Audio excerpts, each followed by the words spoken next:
So data science, turning clean data into insight and decisions. So one of the most powerful layer out of all is 8 layers. Okay. So I hope you just a quick refresh, you know why data is important, how organizations collects the data. Then once they collects the data, how do they ingest while collecting, make sure that the proper validation checks has been done and what are the tech stack.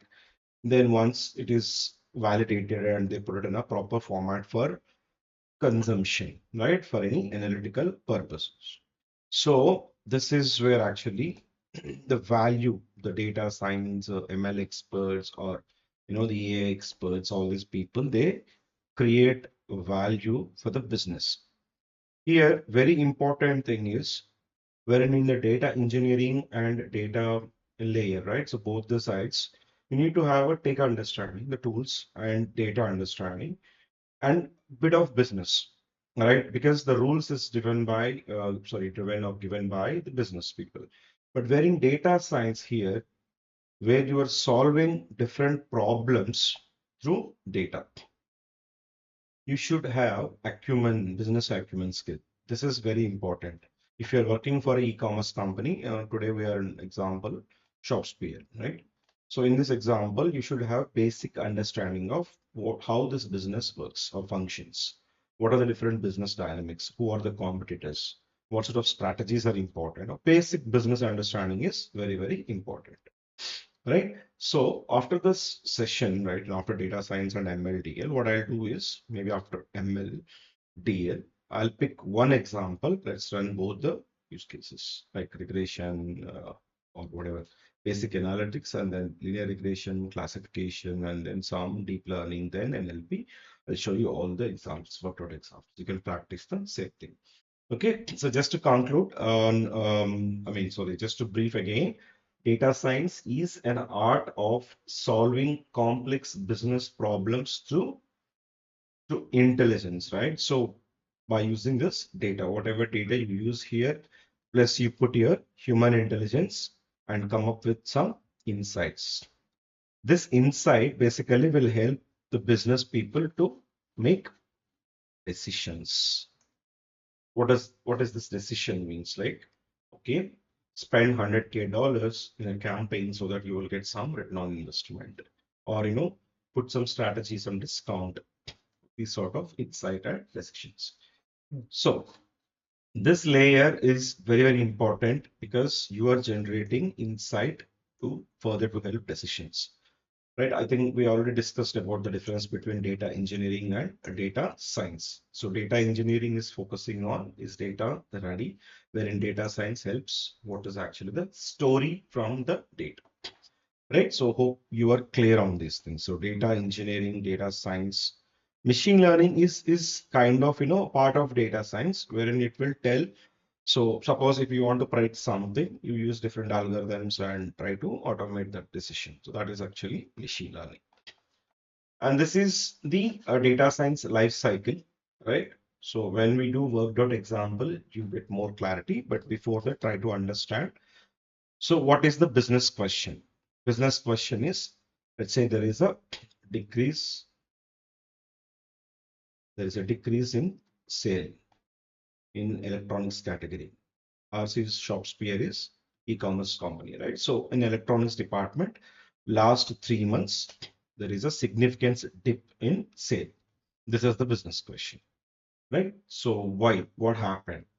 So you have to see what sort of data is required to answer this question. So get the data, clean it, make it ready for your analysis. So exploratory data analysis, EDA. This is also called as diagnostics. Means you are actually exploring and diagnosing the data, what this data is actually telling us a story. Right? So then if required, if there is any machine learning model, so you build the model and evaluate, come up with the best accurate model and deploy it for the business question.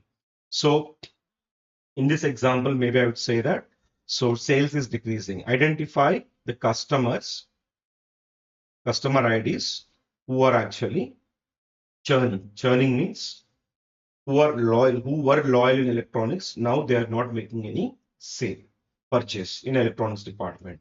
So the machine learning will identify and will give the probability saying that, okay, this is the customer IDs who actually may churn, whose chances that they may become inactive from electronics category, say, right? Or they're not making any purchase in electronics. So this is a simple example, right? So similarly, you can frame hundreds of business questions and you can translate that into an analytical question. Then you start preparation of the data, then do exploration, diagnosis it, and then build a appropriate model. So this is the life cycle of data science. Here, if you look at the popular tech stack here is for this layer is Python. So very important Python programming. This is very simple. Anyone, even if you are not a software engineer, it's easy for you to write Python code these days, thanks to GPTs and Copilot. And there are so many what you call as GPT-based code platforms are there where you can easily write Python code. Only thing is you need to understand the logic. I mean, you need to build the logic. That's it. To make sure that the logic is valid. That's it. So Jupyter Notebooks, Power BI, Tableau. So different tools. So Power BI, Tableau are for visualization. BI tools, business intelligence, wherein SQL is for data analysis. And then Python, Pandas is for also data analysis, Polars, Jupyter Notebook, Python, you can use to run any sort of your ML, DL, and stuff like that. Okay. So this is at a high level data science life cycle. So the hardest part of the data science is actually not math. I think it's just a minute back I mentioned. So it's a problem formulation. So once you hear from the business that is this the problem, how do you translate that into a analytical problem or a actionable question? So if you see here, I have given few examples, right? So reduce churn. I mean, we never reduce churn. So try to understand why this is important. Reduce churn. If I say that reduce churn, how come I reduce the number of people who actually leaving from the organization? Instead, what I can do is I can tell that, hey, these are the customers. There are chances that they may become inactive in next 30 days. So at least business can come up with some remedies, some strategies to retain these people. Okay, so that's what I'm saying. So never machine learning or data science never do certain things.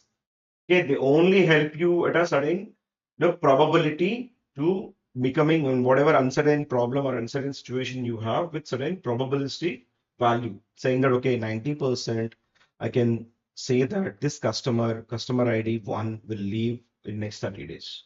Okay, similarly, improve sales. So you should not definitely write a question saying that I'll improve sales. No, you will identify the ways to that may chance that the chance that there is a possibility of increasing or incremental sales. So which product categories have the highest purchase rate when you compare with shown position 1 and position 3 of search results? Suppose if consumer is searching, right? So you're positioning it, right? So you can actually optimize this position using your machine learning models. But you can't do an algorithm which says that, okay, I'll make this guy to purchase this item. No. So very importantly, when you are framing analytical question or machine learning question, make sure that you have a meaningful statement. Okay, don't give a judge, I mean, like conclusive statements like a conclusion saying that I'll increase 10% sales, I'll increase 20%. No, it's like this. Similarly, understand the customers. So behavioral pattern in the first 7 days predict whether the next customer will make a second purchase. So what we can do is based on the last 30 days pattern, I can tell that, okay, tomorrow there is a possibility that this guy may purchase another item. That's it. But you can't say tomorrow he will purchase. No, we don't know, right? So this is the biggest problem. Data science only will help you to give some direction, right? You put a hypothesis and you make sure that the hypothesis is valid and you validate it and you put some statement saying that there is a chance that 90% chance that the customer may purchase second item if you put it in the search second option, a third option instead of right? Even in this example also, right? So I hope this is clear. Please make sure that, while you are, even if you want to put projects in your resumes, right? So please don't put vague questions, like in Kaggle, I see some examples. Kaggle is very nice platform. I'll walk you through that also during our session, wherein you can see the business problem. So take that problem and put it into a proper analytical problem, right? Then apply your own learning and do practice. Asking the right question is very, very important in data science. Instead of, putting some vague points like this: improve sales, reduce churn, etc. So what is this exploratory data analysis? So the name itself, if you spend a minute here, so far, we discussed about data, and we know we are discussing about this ShopSpear or e-tail, I mean, online retail company.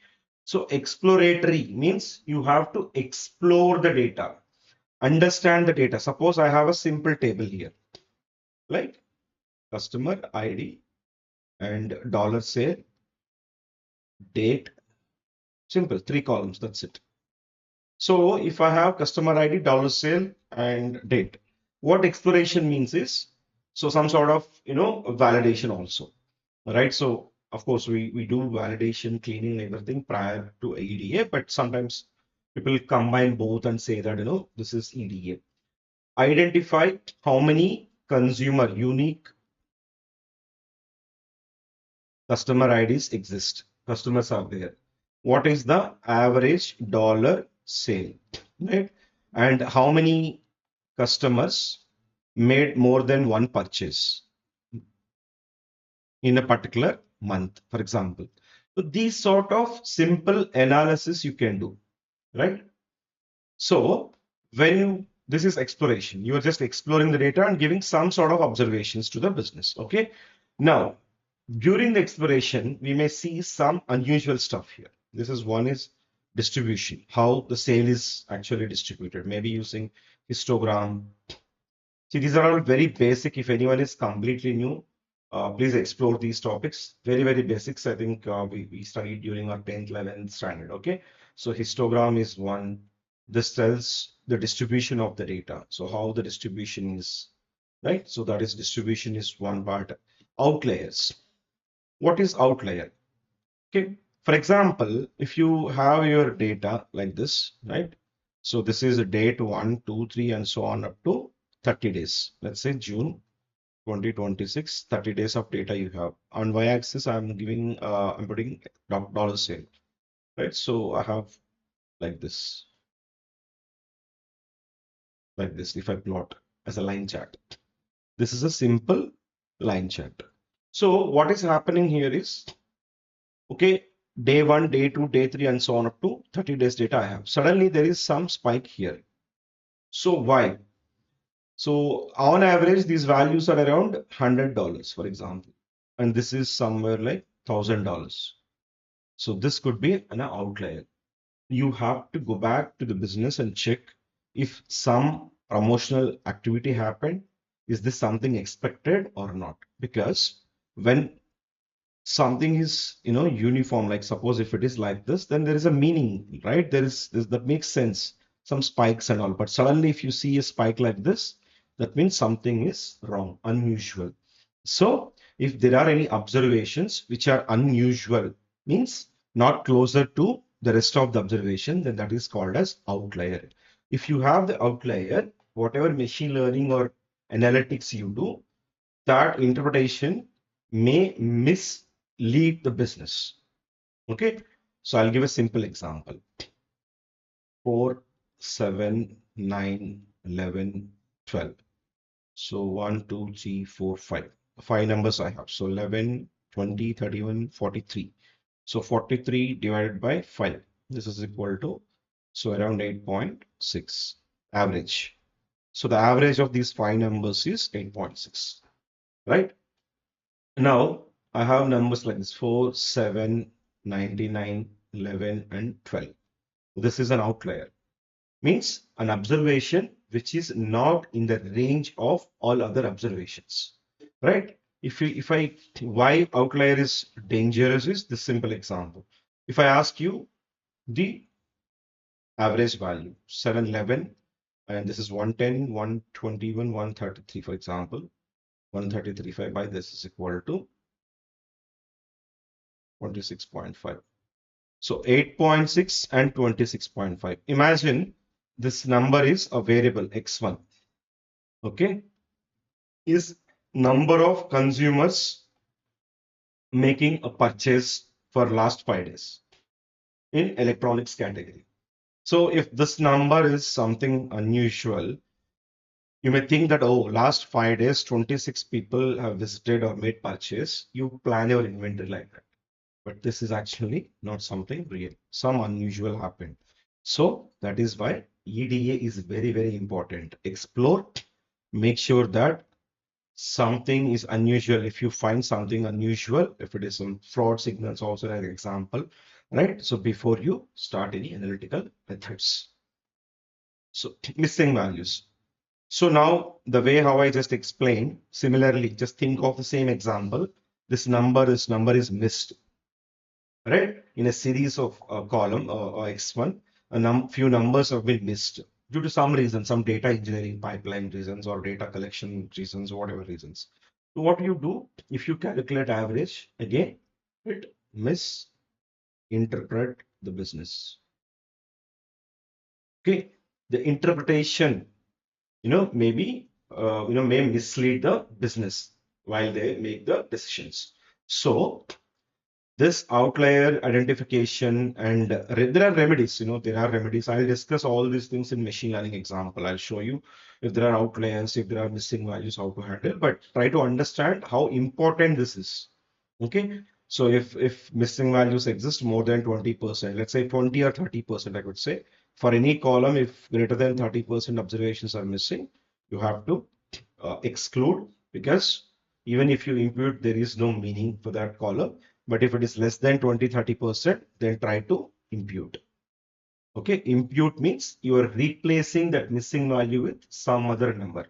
Could be mean or median. I'll discuss with the example when we discuss machine learning. Okay, so that is missing values. Relationships. So here a simple example: delivery speed correlate with repeat purchases. So what is delivery speed? For example, there is a purchase item one, a purchase order, like 1, 2, 3, and so on up to. There is a delivery speed, 3 days, 2 days, and so on. And if suppose for a customer, if the delivery speed is more and more, is it impacting for him to come back and purchase again, repeat purchases? It is called as relation. There is a concept called correlation. I'll give more examples on this one. This is important. Correlation. Okay. These sort of things you take care during your EDA. Okay. So exploratory data analysis is a part of your data preparation before your ML or hypothesis preparation, so that it gives the complete picture of your data set that you are utilizing for your machine learning model.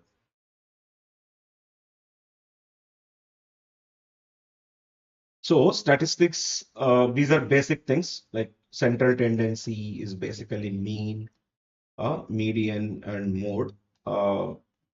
If anyone is completely new, right, I'll give a simple example. Mean is, what is the meaning of central tendency? Central tendency, particular value which is tending towards the center of the distribution.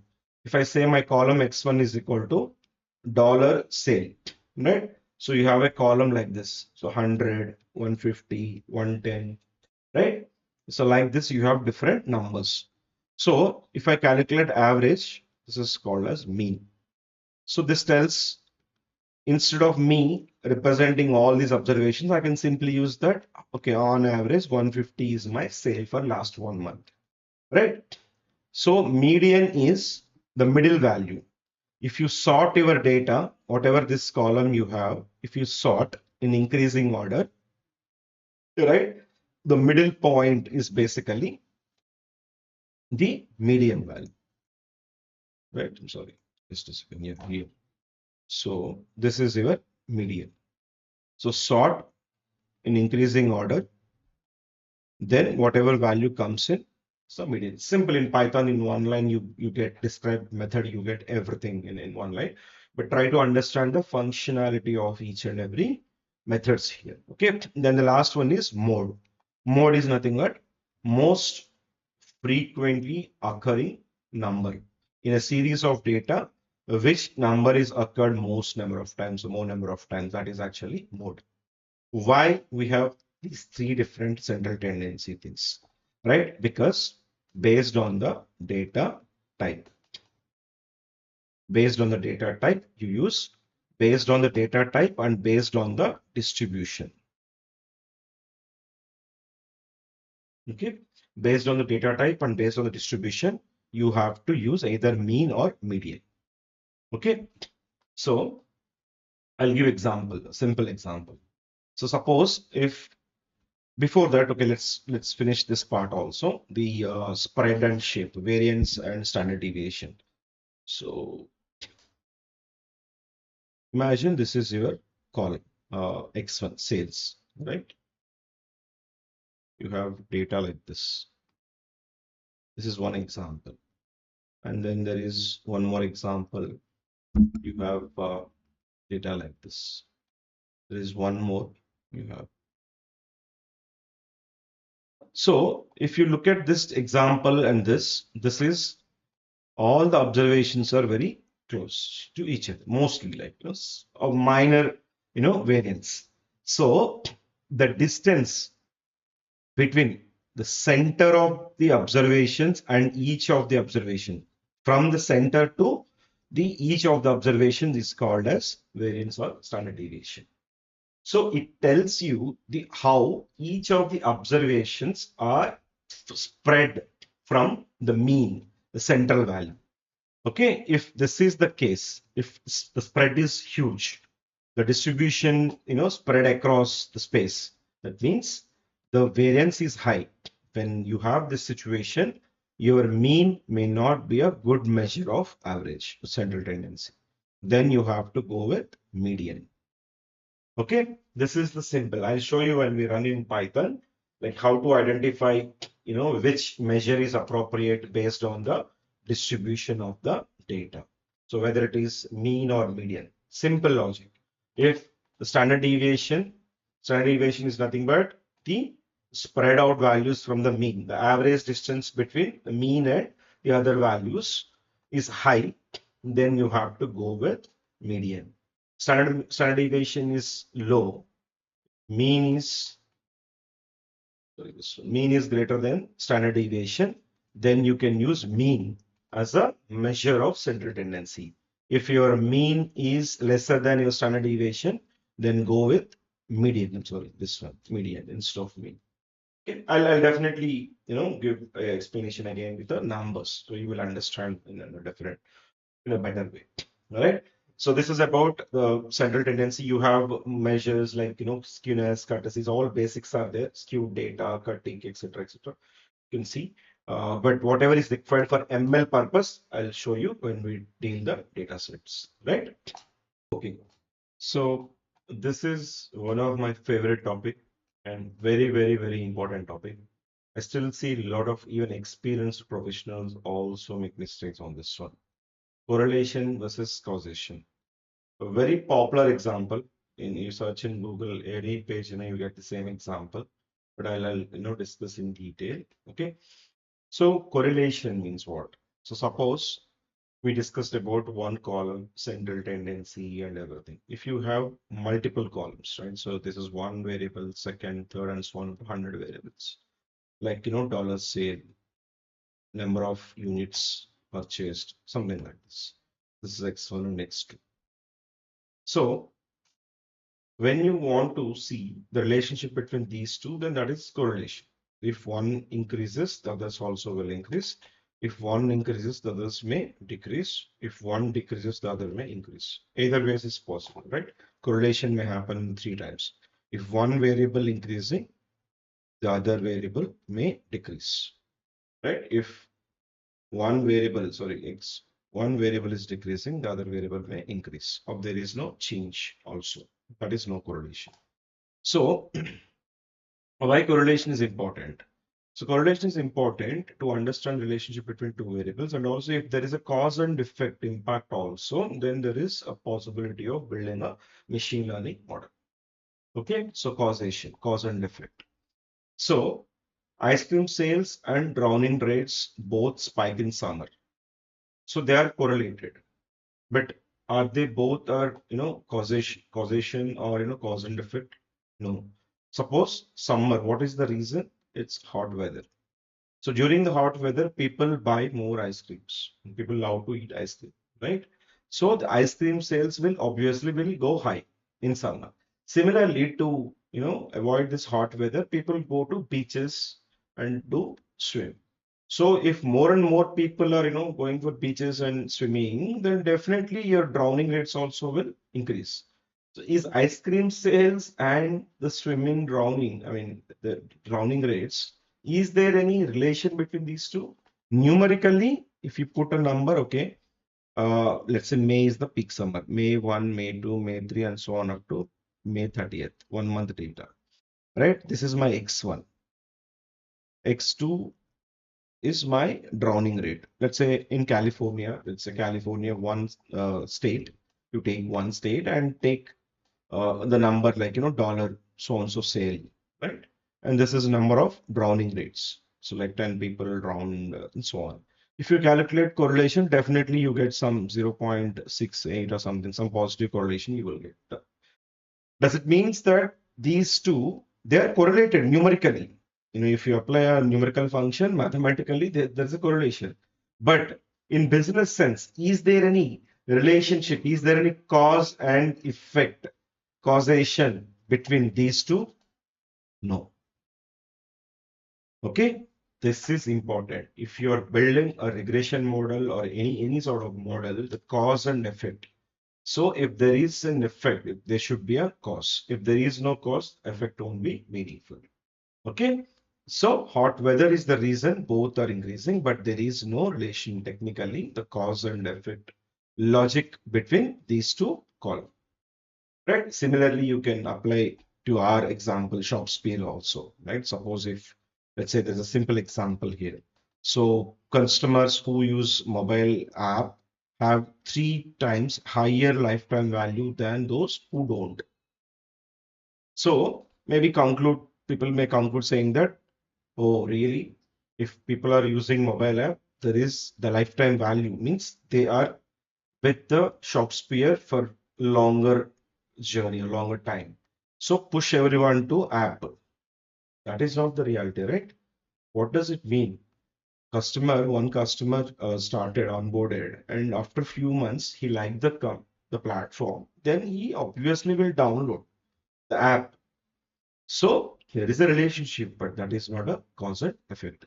So you have to make sure that what exactly is affecting your cause, because that is important. Don't judge like this example and don't run models based on this. Okay.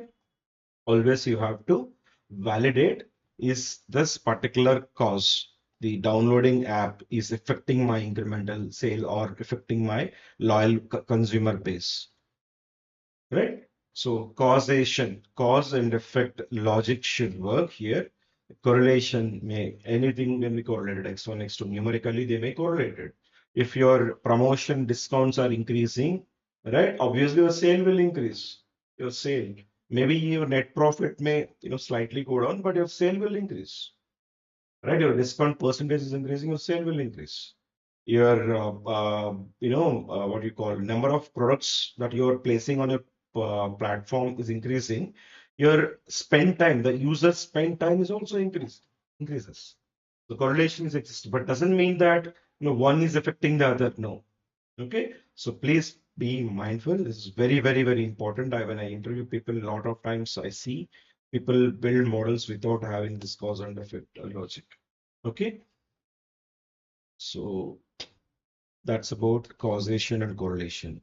So once you have your proper data, then you clean it, you put EDA, then you check the correlations, you check the central tendency, the measures and all. Now your job is to put them into a visuals. So a proper visual here, if you look at here, right? So a nice visualization, maybe a Power BI, a Tableau. It's easy these days. You no need to manually build anything. You can simply give prompt and put your data, connect to your Power BI or Tableau. It will come up with nice suggestions like this. Okay, bar chart, pie charts to understand how your business is performing, which category is having higher scale sale versus which category is lower sale. Okay, what segment of consumers are purchasing more? These sort of visualization. If anyone wants to become a BI expert, but to be honest, right? So now BI is a part of data science. I mean, data visualization is a part of data science. So I see in near future the volume of jobs for visualization may reduce because the way how Power BI and Tableau are coming up with the AI, like you just give a prompt, connect the data to your Power BI system, it will generate everything, right? So your job is only to customize the charts, the cosmetic changes, the colors, the size of the text, etc. These things. So just good to have this skill. Very simple tool, Power BI, very easy to learn. You can download for 15 days and learn everything in 1, 2 days. So it's simple. Okay. Only thing is put some creative skills to represent the data nicely. So you have to create in such a way that the people who read the data can come up with the insight, not the data actually. So it should source something. So suddenly, if you see here, during this month, there is a significant low of one segment, significant high in one segment. So some strategy worked out here. You have to identify that. Then, if you want to put some business question to your leaders, right? If the leaders have put a business question, your slide should tell the complete story. So charge and remove. So don't need to put so much of cosmetic stuff and all, but make sure that you have enough customization. So storytelling is very, very important. See, a lot of times, in the boardroom, people go through each and every chart and come up with the hypothesis, saying that, oh, okay, now I understand what strategy is working out well versus not. Then let's build something and do predict more and try to optimize our sale. Right? So storytelling is very, very important. The moment you complete your visualization, spend some time and understand the data, the charts, connect it to the business, come up with some insight. So let's come back to this Shopspeare. So churn investigation. So churning is nothing but customer is becoming inactive. Suppose if I am the customer, so I make average of $10 every week, for example, right? Suddenly, if I'm making zero sale or zero purchase, then it is churning. I'm becoming inactive, then completely, then I may log out or may, I may request for deleting my account also. That is called churn. Churning is very, very important topic. Any industry like banking or any industry, they spend a lot of time to understand what is the probability that which sort of customer may leave so that they try to retain the customer. That is churn investigation. Okay. This is a use case here. So why are the customers not coming back after their first order? So that means what is happening here? The first order customers making $100 purchase and they are not coming back. Means maybe discount is working out, right? Or maybe like you rolled out a strategy, a campaign for them to make a first order and get a $5 discount or bounty, whatever it is. Right? So first order is working out really well, but they are not coming back. So how to make this churn versus retained customer? How to make the customers retain, so to control the churn. So you do all the EDA, make sure that you put everything in your visuals, right? By product category, by region, by device type, etc., etc. All behavioral features, like for example, customer segment, customer age group. Then there is a region level information, which region customers are becoming inactive, right? So then if you do proper EDA and put visuals, then you may say, oh, okay, customers were 3.2x more likely to have experienced delivery delay in the first order. Okay, this is an interesting insight. So I'm a new customer. I made my first purchase. So suppose the delivery should happen on 3rd June, but it happened on 4th June. So similarly, 3.2x more likely to have an experienced delivery delay on their first order. So these many people are actually facing delays. So obviously, right, first impression, I got my product delayed. Of course, I'll go and look for alternate, the competitor, right? So this is insight, this is observation, this is EDA. Data engineered, cleaned, you being a data guy, picked up the data, diagnosed it, identified whatever, distribution segments, put all the distributions and patterns, what is the history and everything, then you are finding. This is one simple use case of analytics. Okay. The story is important. Then you put saying that, okay, segment one versus segment two versus segment three. Segment is nothing but a group of consumers based on the behavior of their purchase behavior or whatever it is, right? So this is analytics. So far, we have not, started a machine learning, the prediction part. This is only analytics. So exploratory analysis and coming up with some hypothesis and some insights for the business. Okay, A/B testing. This is very, very important. What is A/B testing, right? So this is also, I mean, you can memorize this one, HIPPO, the highest paid person's opinion. So what does it mean? For example, I think you definitely might have heard about this A/B testing if you're a Facebook user, right? Suppose if browse Facebook, right? Some advertisement, you see one advertisement, let's say some car brand, they put some advertisement here, an image advertisement or a video advertisement. Then there is another advertisement too. This is published for another consumer. This is customer one, this is customer two. So what is A/B testing is when you want to make a decision in making some changes to the product or launching something, right? So you put something, some strategy, marketing activities. You send this to few set of consumers, and you send the second one to few set of consumers. Compare the response. What is the response rate for each of these two? Then make a decision which the strategy that you want to apply. If I come back to our example, right? Let's take a simple example. Checkout button. So right, in e-commerce, in your retail online thing, shops where once you make the purchase, there is a button called buy now, right? Could be a square, rectangle, yellow color buy now button is there. Now, what a company, the marketing team or whoever in operations team, they wanted to do something, right? So redesign the checkout button. Why this is? Maybe they might have heard some feedback from the consumer saying that, hey, the checkout button is not really, looking nice. So can you optimize this? So then they one person said that, hey, let's put a green button, let's put a orange button, let's put a squared yellow button. So many things, right? When 10 people are there in the room, 10 different opinions will come. But if you are a CEO, what you will do? You can't take all 10 opinions and try 10 different things, right? So what they do is, okay, they take a particular button, they finally come up with one button, okay, and then there is another button. So then the existing one. So this is the old checkout button. Then there is a new button, option one. There's a new button, option two. So this is tested for few set of consumers, and this is tested for few set of consumers. So for which one, wherever you see the highest response, right? People who make more purchase, like, right? For one variant versus the existing button, then you compare. Actually, you can do one variant or two variants also, but it's fine, obviously fine. All right. So AB is primarily, one, the existing one and the new one. But in general, people try multiple things.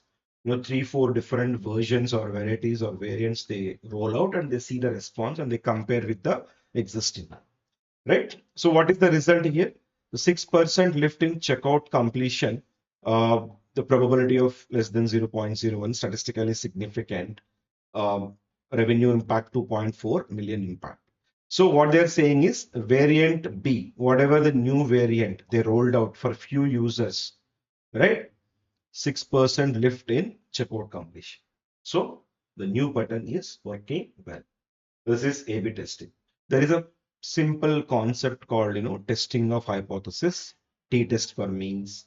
Okay, t-test for one mean, t-test for two means. Some testing of hypothesis is there. I'll explain this in ML also. There is a topic that's important for you to know what is this and all. But at a high level, we use some theoretical or empirical assumptions and conclude based on the theoretical value versus the real value. So we conclude saying that, okay, my variant B is actually performing well, 6% lift in checkout completion.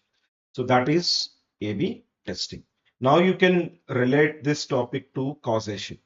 So cause and effect. See, there is a new orange button. So the effect is 6% lift in checkout completion.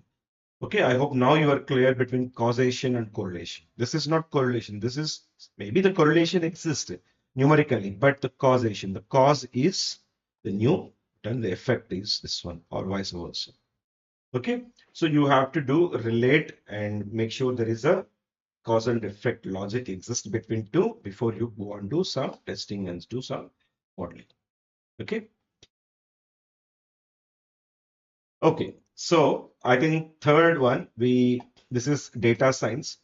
Uh, just to clarify, one important thing, right? So this is, let's say if I say this is my data science, ML is a part of data science, okay? And your DL is part of data science, because some data science problems may not require building machine learning algorithms.